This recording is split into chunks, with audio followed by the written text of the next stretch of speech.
Hey guys, welcome to Indra education centre. दोस्तों, आप सभी को नव वर्ष की हार्दिक शुभकामनाएं। नए वर्ष में नई ऊर्जा के साथ हम अपनी स्टडी को कंटिन्यू करेंगे और नए वर्ष में हम नए नए लक्ष्यों को प्राप्त करेंगे।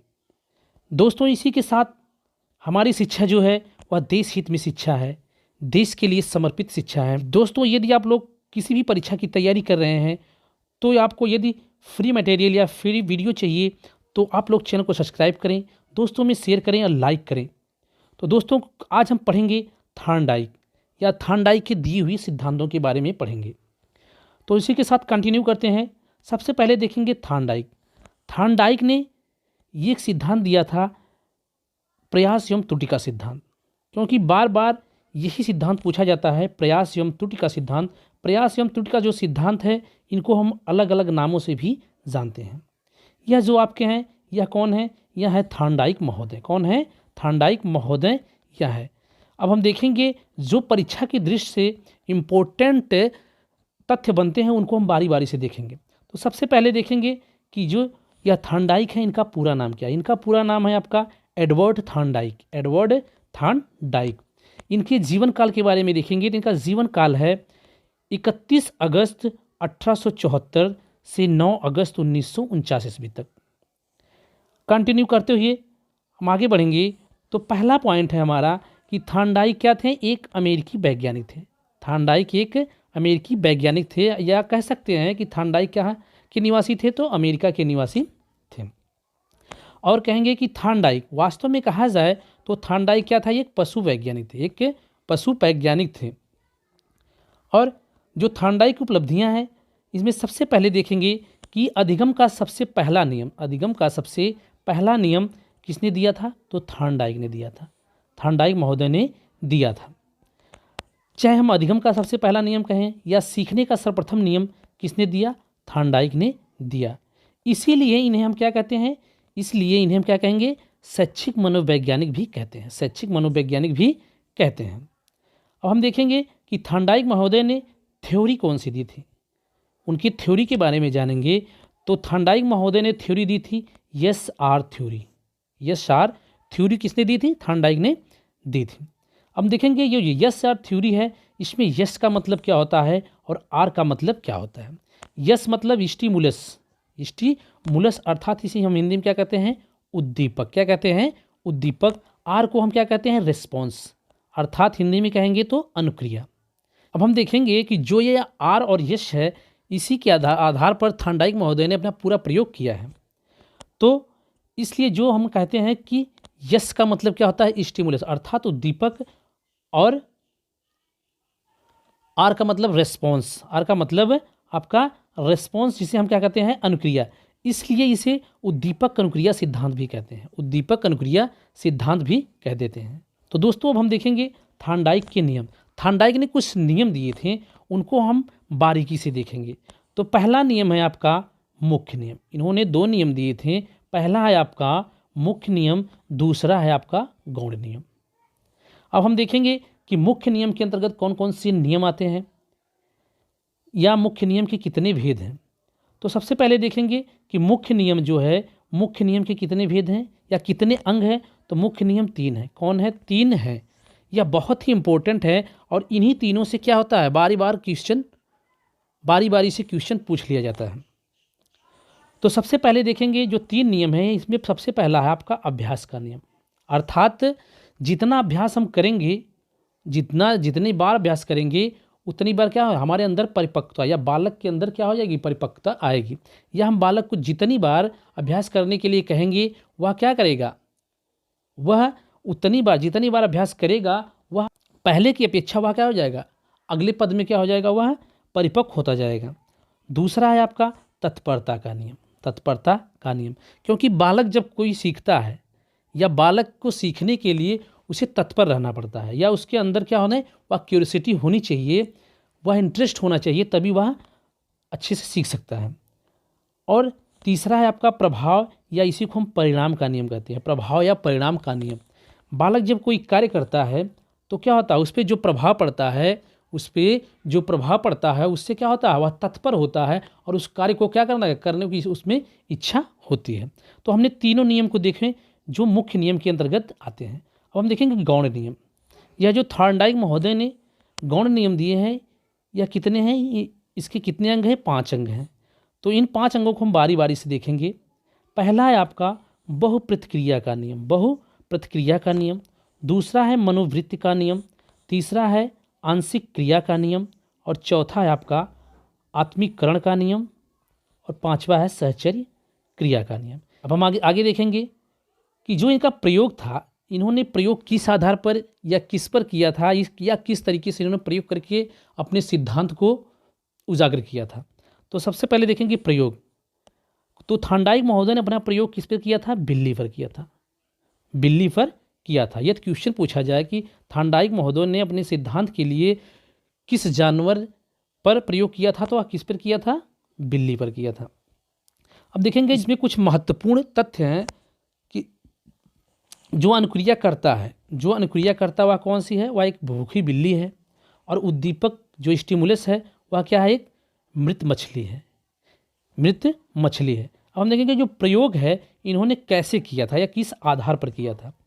तो थॉर्नडाइक महोदय ने एक पिंजरा लिया था, एक पिंजरा लिया और उसमें भूखी बिल्ली जो थी उसको बंद कर दिया, उसको बंद कर दिया। और बंद करने के बाद पिंजरे के बाहर थॉर्नडाइक महोदय ने एक मृत मछली रखी और पिंजरे में एक दरवाज़ा था और एक लीवर लगा हुआ था। लीवर के दबने पर दरवाज़ा खुलेगा, तभी बिल्ली क्या कर सकती है, मछली खा सकती है।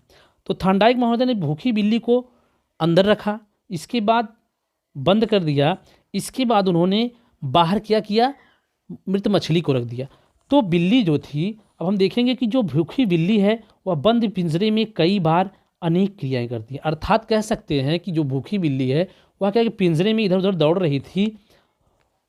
किस लिए, इसलिए कि वह पिंजरे से निकले और मछली को खा ले। देखिए क्रिया के दौरान बिल्ली ने अचानक पंजा लीवर पर मारा, उसका पंजा क्या हुआ, लीवर पर अचानक पड़ा, तो दरवाज़ा क्या हो गया, खुल गया। दरवाज़ा खुल गया और बाहर रखी हुई मछली को बिल्ली ने बाहर आकर क्या किया, लिया, खा लिया।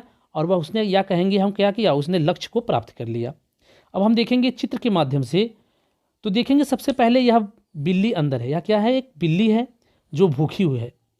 और यह क्या है, एक लीवर है, यह लीवर लगा हुआ है जिसके दबने से दरवाज़ा खुलेगा। और यह क्या है, एक दरवाज़ा है, यह क्या है, एक दरवाज़ा है। और बाहर क्या पड़ी है, बाहर एक मछली पड़ी हुई है, बाहर एक मृत मछली है। और इस मृत मछली को खाने के लिए क्या करे, बिल्ली उसमें चक्कर लगा रही है, या यह सोच रही है कि किस तरीके से बाहर निकले और मछली को खाऊं।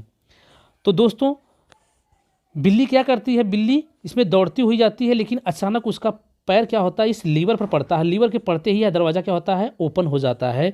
और दरवाज़ा जब ओपन होता है, बिल्ली क्या होती है, बाहर निकलती है और बाहर निकल कर क्या करती है, मछली को खा लेती है। तो थॉर्नडाइक महोदय ने फिर उसे क्या किया, फिर उस भूखी बिल्ली को अंदर किया और मछली को बाहर रखा, मछली को बाहर रखा। और फिर उसने कुछ क्रिया किया, लेकिन वह पहले की अपेक्षा वह दूसरे प्रयास में उन्होंने क्या किया, वह जल्दी क्या की, लीवर पर पैर रखी और दरवाज़ा खुला और मछली को खा ली। इस तरीके से थॉर्नडाइक महोदय ने कई बार बिल्ली को अंदर रखा और मछली को बाहर रखा। और एक समय ऐसा आया कि जब बिल्ली को अंदर बंद कर दिया गया तो बिल्ली ने तुरंत ही इस लीवर पर पंजा मारा और दरवाज़ा खुला और वह मछली को प्राप्त कर ली। तो थॉर्नडाइक महोदय का कहना है कि जितना ही अधिक हम प्रयास करेंगे, जितना ही अधिक हम प्रयास करेंगे या प्रयास के दौरान जो हम गलतियां करेंगे, उन गलतियों से हम सीख कर क्या कर सकते हैं, अपने आप को परिपक्व बना सकते हैं या कोई चीज़ अच्छे तरीके से सीख सकते हैं। तो दोस्तों थॉर्नडाइक महोदय का कहना है कि किसी बालक को कार्य करने के लिए हम उद्दीपक के माध्यम से उत्साहित कर सकते हैं, या सीधा सीधा कह सकते हैं कि उद्दीपक के माध्यम से हम क्या कर सकते हैं, बालक में क्रिया करने का उत्साह जगा सकते हैं या क्रिया करने के लिए प्रेरित कर सकते हैं। तो उनका कहना है कि सबसे पहले क्या है, उद्दीपक को दिखाया जाएगा, उसके बाद क्या हुआ जाएगा, जो वस्तु है या जो बालक है वह क्रिया करने के लिए क्या होगा, उत्साहित होगा, क्रिया करने के लिए उत्साहित होगा। जिस तरीके से बिल्ली ने मछली को देखकर क्रिया की। तो हमने इनके सिद्धांत को समझा। अब हम आगे देखेंगे जो महत्वपूर्ण क्रियाएं हैं या जो महत्वपूर्ण तथ्य हैं इनके बारे में देखेंगे, जिससे परीक्षाओं में बार बार क्वेश्चन बनते हैं। तो देखेंगे हम अनुक्रिया के द्वारा, कहा जाता है कि अनुक्रिया के द्वारा उद्दीपक को प्राप्त करने की क्रिया को प्राणी सीख जाता है। और जब प्राणी सीख जाता है इसी क्रिया को हम क्या कहते हैं? अनुबंध कहते हैं। क्या कहते हैं? अनुबंध कहते हैं। S R bond, S R bond कहें, एस आर थ्योरी कहें, एक ही बात है। एस आर बॉन्ड किसने दिया था? थॉर्नडाइक महोदय ने दिया था। थॉर्नडाइक के सिद्धांत देखेंगे कि जो थॉर्नडाइक ने सिद्धांत दिए थे इनको अलग अलग नामों से जाना जाता है। और क्या परीक्षा में यही होता है कि क्या होता है, प्रयास एवं त्रुटि का सिद्धांत हम सबको याद है, लेकिन क्या होता है इसके अलावा अलग नामों से पूछ लिया जाता है तो हम कन्फ्यूज हो जाते हैं। तो हम जितने भी अन्य अलग नामों से जाने जाते हैं हम उन सबको हमने शामिल किया है और बारी बारी से देखेंगे। आप लोग इसे 1 से 2 बार वीडियो देखिएगा, आपको थॉर्नडाइक से बनने वाले, चाहे टेट हो, सीटेट हो, चाहे सुपर टेट हो, आपको थॉर्नडाइक से बनने वाले जितने भी महत्वपूर्ण तथ्य हैं आप नहीं छोड़ सकते हैं, आप परीक्षा में उसको अटेंड कर सकते हैं। तो पहले देखेंगे प्रयास एवं त्रुटि का सिद्धांत। इसी को हम क्या कहते हैं? प्रयत्न एवं भूल का सिद्धांत भी कहते हैं, संबंधवाद का सिद्धांत भी कहते हैं और उद्दीपक अनुक्रिया सिद्धांत भी कहते हैं। और इसी को संयोजनवाद का सिद्धांत, संयोजनवाद का सिद्धांत कहते हैं और बहुकारक सिद्धांत। दोस्तों इसी में हम कंफ्यूज हो जाते हैं। यह बहुकारक सिद्धांत दिया हो तो थॉर्नडाइक ने दिया था, लेकिन यदि दे दे कि बहुबुद्धि का सिद्धांत, तो बहुबुद्धि का सिद्धांत हार्वर्ड गार्डनर ने दिया था, लेकिन बहुकारक का सिद्धांत क्या होता है वह थॉर्नडाइक ने दिया था। अगला देखेंगे भूखंड का सिद्धांत, यह भी किसने दिया? थॉर्नडाइक महोदय ने दिया। और इनके सिद्धांत को बालू का सिद्धांत भी कहा जाता है, बालू का सिद्धांत भी कहा जाता है। नेक्स्ट देखेंगे परमाणुवादी का सिद्धांत, परमाणुवादी का सिद्धांत और अधिगम का सुख दुख का सिद्धांत। और आगे देखेंगे अधिगम का अनुबंध सिद्धांत। तो दोस्तों हमने देखा कि जो इन्होंने सिद्धांत दिए हैं इनको किन किन नामों से जाना जाता है, आप इसको नोट कर लीजिएगा और या तो वीडियो को 1 से 2 बार या 2 से 3 बार देख लीजिएगा, आपको सभी महत्वपूर्ण तथ्य याद हो जाएंगे। नेक्स्ट देखेंगे थॉर्नडाइक की महत्वपूर्ण पुस्तकें, थॉर्नडाइक की महत्वपूर्ण पुस्तकें जिनको परीक्षाओं में कभी कभी पूछ लिया जाता है। तो हम देखेंगे शिक्षा मनोविज्ञान, या जो शिक्षा मनोविज्ञान पुस्तक की किसने लिखी है? या थॉर्नडाइक महोदय ने लिखी है, इसलिए इन्हें शिक्षा मनोविज्ञान का जनक भी कहा जाता है। शिक्षा मनोविज्ञान का जनक किसे कहा जाता है? थॉर्नडाइक महोदय को कहा जाता है। दूसरी पुस्तक है आपका एनिमल इंटेलिजेंस, यह भी किसने लिखी है? थॉर्नडाइक महोदय ने ही लिखी है। अब हम देखेंगे जो इन्होंने सिद्धांत दिए थे, जो इन्होंने सिद्धांत दिया उसकी कक्षा में उपयोगिता क्या है, या हम बच्चों को ऊपर कैसे अप्लाई कर सकते हैं इस सिद्धांत के अनुरूप। तो सबसे पहला पॉइंट है हमारा कि बच्चों से बार बार प्रयास करवाना चाहिए।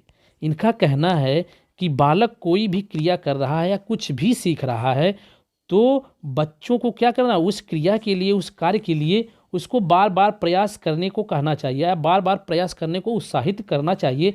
जिससे क्या होगा, बार बार प्रयास करने से बालक क्या हो जाएगा, वह परिपूर्ण हो जाएगा या उस कार्य को सही ढंग से सीख सकता है। नेक्स्ट देखेंगे बच्चों से त्रुटि संभव हो जाती है, त्रुटि संभव अर्थात हम क्रिया के दौरान जब हम पहले क्रिया करेंगे तो हमसे कुछ गलतियां होंगी, लेकिन क्या होता है, थॉर्नडाइक महोदय का कहना है कि गलतियों से ही हम सीखते हैं, गलतियों से ही क्या करते हैं, हम सीखते हैं। एक बार करेंगे गलती होगी, दूसरी बार करेंगे उसको थोड़ी कम गलती होगी, तीसरी बार करेंगे और कम गलती होगी। इस तरीके से हमें जितनी भी बार क्रिया करेंगे गलतियां कम होती जाएंगी और सीखते जाएंगे, और एक समय ऐसा आएगा कि जब हम पूरी तरीके से उस क्रिया या उस कार्य को सीख सकते हैं।